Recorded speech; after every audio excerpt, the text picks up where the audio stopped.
Усім привіт! Я рада вітати вас на своєму каналі. Сьогодні був дуже особливий день для мене, такий дуже хвилюючий. Сьогодні це 13 жовтня, і я була на відкритому дні Emirates. Тому я ось така при параді з такою зачіскою. Зараз вам покажу. З червоними, звісно, губами, і хочу поділитися з вами своїми враженнями і розповісти, чи вдалося мені пройти в Emirates. Чи взяли ж мене? Я прийшла на відкритий день у Гданську. Всім потрібно було прийти на 9 годину, але, звісно, рекомендують приходити навіть раніше, що у 8:30 вже варто бути, щоб, не дай Боже, десь запізнитися, адже це показує твій непрофесіоналізм, тому завжди потрібно приходити вчасно. Ми рівно о 9 розпочали, і, власне, все розпочиналося з презентації про компанію, про країну, про місто, де базується ця компанія, про їхні традиції. Я аплікувалася на роботу cabin crew, тобто стюардеса, бортпровідник. Ви знаєте, і були люди, які запізнилися, і прийшло десь 15 хвилин, 20 хвилин по. І якраз була ця презентація, і їх запустили. Вони пройшли далі, бо я знаю випадки такі, що навіть і не допускають потім заходити до залу. У нас такого не було. Хочу відмітити, що цей день відвідало приблизно десь 30 аплікантів, тобто нас не було так багато. Я розраховувала, що нас буде чоловік 70 як мінімум, тому що я знаю, у Варшаві дуже багато завжди людей приходять на відкритий день. А я знаю, що одна дівчинка, яка була разом зі мною сиділа, розповідала, що в якомусь місті було настільки багато людей, понад 100. Цей процес рекрутації у них тривав цілий день до 11:30 вечора, тому що все це відбувається в один день, тому треба заплановувати, що це не буде тако пару годинок і ви вже будете вільні. Треба заплановувати цілий день, тому що ти не знаєш, як там піде. Нас було, на щастя, небагато, чи не на щастя, я не знаю. Перше, що нас попросили, це потрібно було зареєструватися на їхньому сайті. Хто це зробив до відкритого дня, то міг цього не робити. Я рекомендую зробити це до того, як ви підете, щоб на спокійно собі вдома виповнити таку заявку на їхньому сайті, прикріпити туди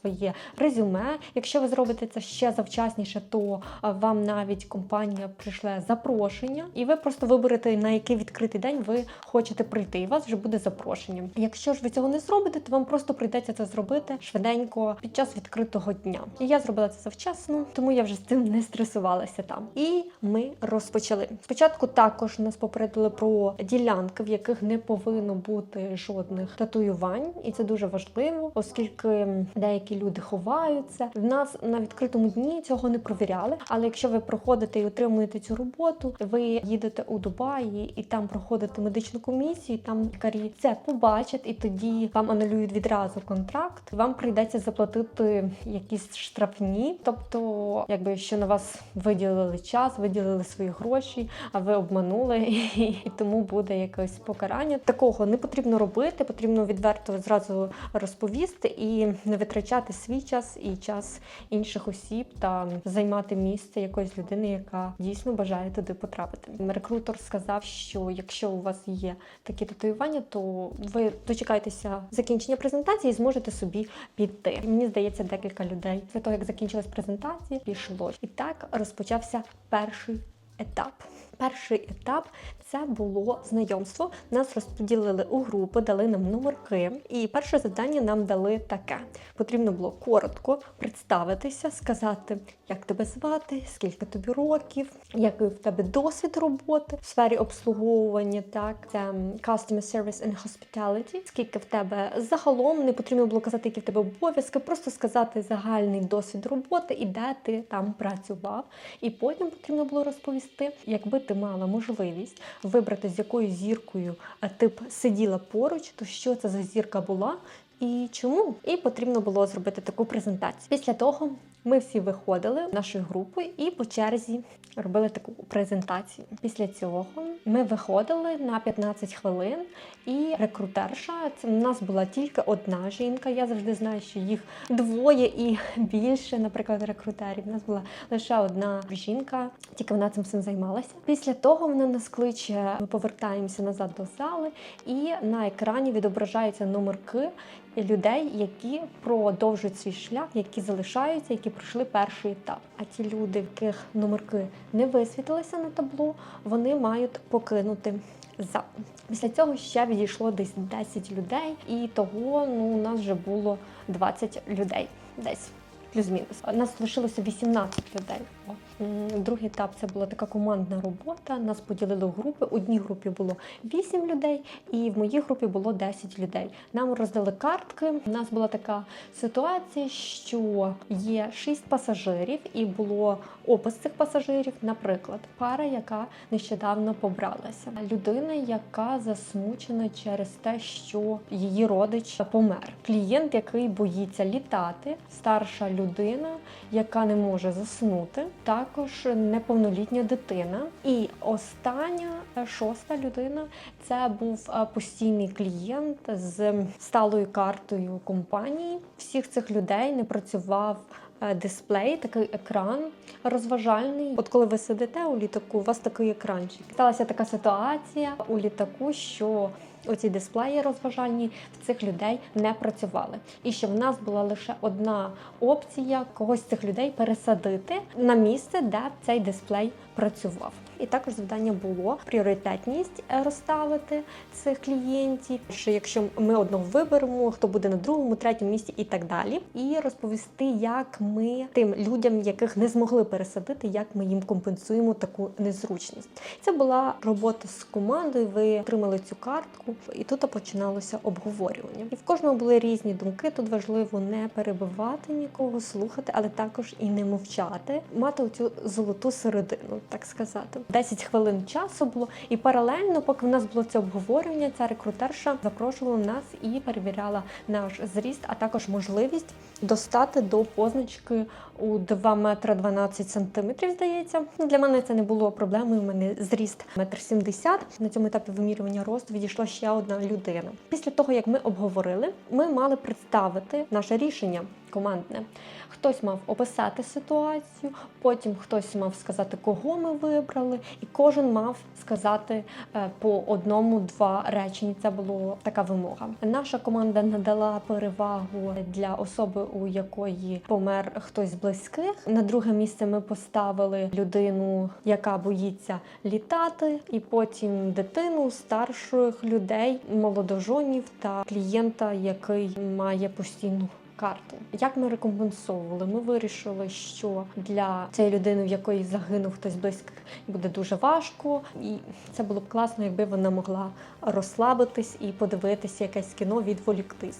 Для людини, яка дуже боїться літати, була така класна ідея посадити цю людину біля бортпровідника, щоб він себе відчував більш в безпеці. Для дитини ми запропонували якийсь кошик з іграшками, якісь ігри, різні забавки. Для пари, яка щойно побралася, ми запропонували від нашої команди принести їм пляшку якогось шампанського, а також зробити фото на знаменитий Polaroid, такий, яким славиться Emirates, що вони роблять фотографії, зробити їм таку на згадку і подарувати. А для постійного клієнта, так як він наш постійний клієнт, і як є така можливість зробити йому апгрейд у вищий клас, пересадити його. У цьому завданні важливо зрозуміти, що там немає якихось правильних відповідей, кожна відповідь є правильною. Тут перевіряється ваше вміння спілкування у команді, як ви даєте собі раду. Після цього ви знову виходите з зали, і потім через хвилин 15 ви знову заходите, і тут нам вже не показували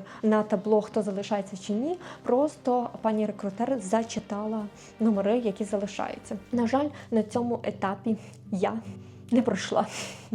На жаль, чи на щастя, я не знаю, оскільки ця робота, вона важка і потрібно бути добре до неї підготовленими. Вона також є досить і цікава, але водночас і важка фізично. Звісно, я засмутилася, але що зробити? Я думаю, що я не пройшла, оскільки, можливо, я була не така активна у обговоренні але здається, що і була активна. Мені в моїй команді дісталось сказати, що хто був в нашому другому пріоритеті, що нам важливо було забезпечити для цього пасажира, щоб він почувався себе добре, тому що він боявся літати, і що ми дійшли до класної ідеї, як ми можемо йому допомогти. І цю ідею представить моя колега, і там я назвала ім'я дівчинки, і вона вже мала представити ту ідею, до якої ми дійшли. Не знаю, що, можливо, я допустила якусь граматичну помилку у своєму формуванні англійському. Якщо після першого етапу я була супер впевнена і знала, що я пройду, у другому я вже не була така впевнена, тому що я не знала, чи я пройду я.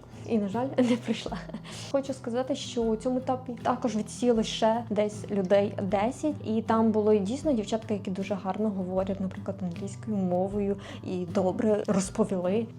Не знаю, чому їх не взяли. І хочу відмітити, що я багато читала, слухала, казали, що потрібно гарно приділити час до свого вигляду, щоб бути максимально схожим до того, що вони вимагають, те, що в них описано на сайті. І деякі дівчата не дотримувались дрес-коду. У них були спідниці, наприклад, не закривали коліна, чи, наприклад, вони не робили ось такий пучок, який є вимаганий, який є рекомендований на їхньому сайті. Вони просто зробили хвостик такий внизу і навіть не заглажували бока. Тому це залежить. От деякі люди кажуть, що коли є багато людей, приходить на відкритий день, то вони навіть по вашому зовнішньому вигляду вже вас відсіють. В нашому випадку, я думаю, такого не було. Хоча одна дівчинка прийшла у такій спідниці з принтом зебра, щось такого, і її не допустили тоді до навіть першого етапу.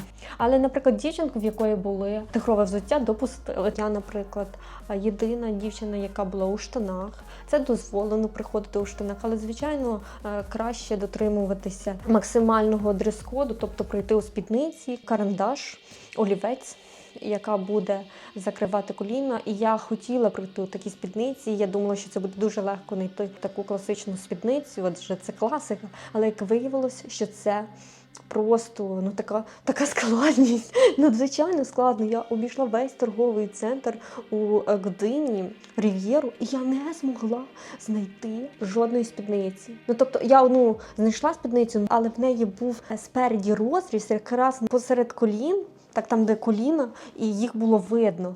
І це не підходило, хоча були дівчата, в яких були спідниці, які вище коліна, і вони пройшли далі, і їх не відкинули. Взагалі дуже мало було дівчат, які дотримувались прям ідеально цього дрес-коду сьогодні. Не так їх і багато було. І, на жаль, коли вам кажуть, що ви не пройшли, то ви не маєте змоги запитатися в рекрутера, чому саме так. І рекрутер і говорить, що якщо ви навіть і будете питатись, я не можу вам відповісти, тому навіть і не питайтеся. Тому так, потрібно робити висновки самому, працювати далі. У свою чергу я готувалася до цієї співбесіди, але, напевно, недостатньо. З плюсів я навчилася робити собі таку гарну зачіску, тому що до цього я не вміла. Я купила собі червону помаду, а до того в мене не було червоної помади, і я думала, що мені взагалі червоний колір не личить. Але мені здається, навіть дуже добре личить. Взагалі було цікаво і потрібно себе налаштовувати. Я так прочитала, як не хвилюватися, що треба переконувати себе, що тобі ж цікаво. Це і справді, тобі цікаво піти туди, подивитися. І коли ти себе більше переконуєш, що тобі цікаво, мозок не розрізняє так сильно емоцію страху, коли ти хвилюєшся, і емоцію, коли ти ексайт, такий в предвкушенні того всього, в очікуванні і такий дуже-дуже в захопленні. Тому думайте про це. Можливо, це комусь допоможе. Ще важливим моментом, я думаю, можливо, він зіграв роль в моєму випадку, що коли ми обговорювали з командою, то, знаєте, я не сиділа ось так рівно і слухала, а я хотіла бути ближче до команди, і я так нагнулася, якби в мене локті лежали на колінах, і отак я сиділа. І я думаю, що це, напевно, було непрофесійно, я тільки що про це подумала. І це могло також зіграти роль. Ви маєте пам'ятати, що ви маєте презентувати себе з найкращої сторони, тримати осанку, тримати позицію, гордо підняту голову, адже це дуже важливо, і в моєму випадку це могло повпливати. Тому не повторюйте моїх помилок. Наступним етапом мав бути тест з англійської мови, і багато хто говорить, що він не є складним, що він такий досить підставовий і його легко пройти. Останнім таким четвертим етапом виступає вже ваше інтерв'ю, так сказати, розмова сам на сам з рекрутером. Цю частину, яка дійшла до цього етапу на співбесіді, то їх розділяють. Наприклад, частина йде говорити з рекрутерами, які є присутні фізично, частина буде говорити по онлайн-зв'язку. Я думаю, що у нашому випадку це була розмова сам на сам, оскільки нас було небагато.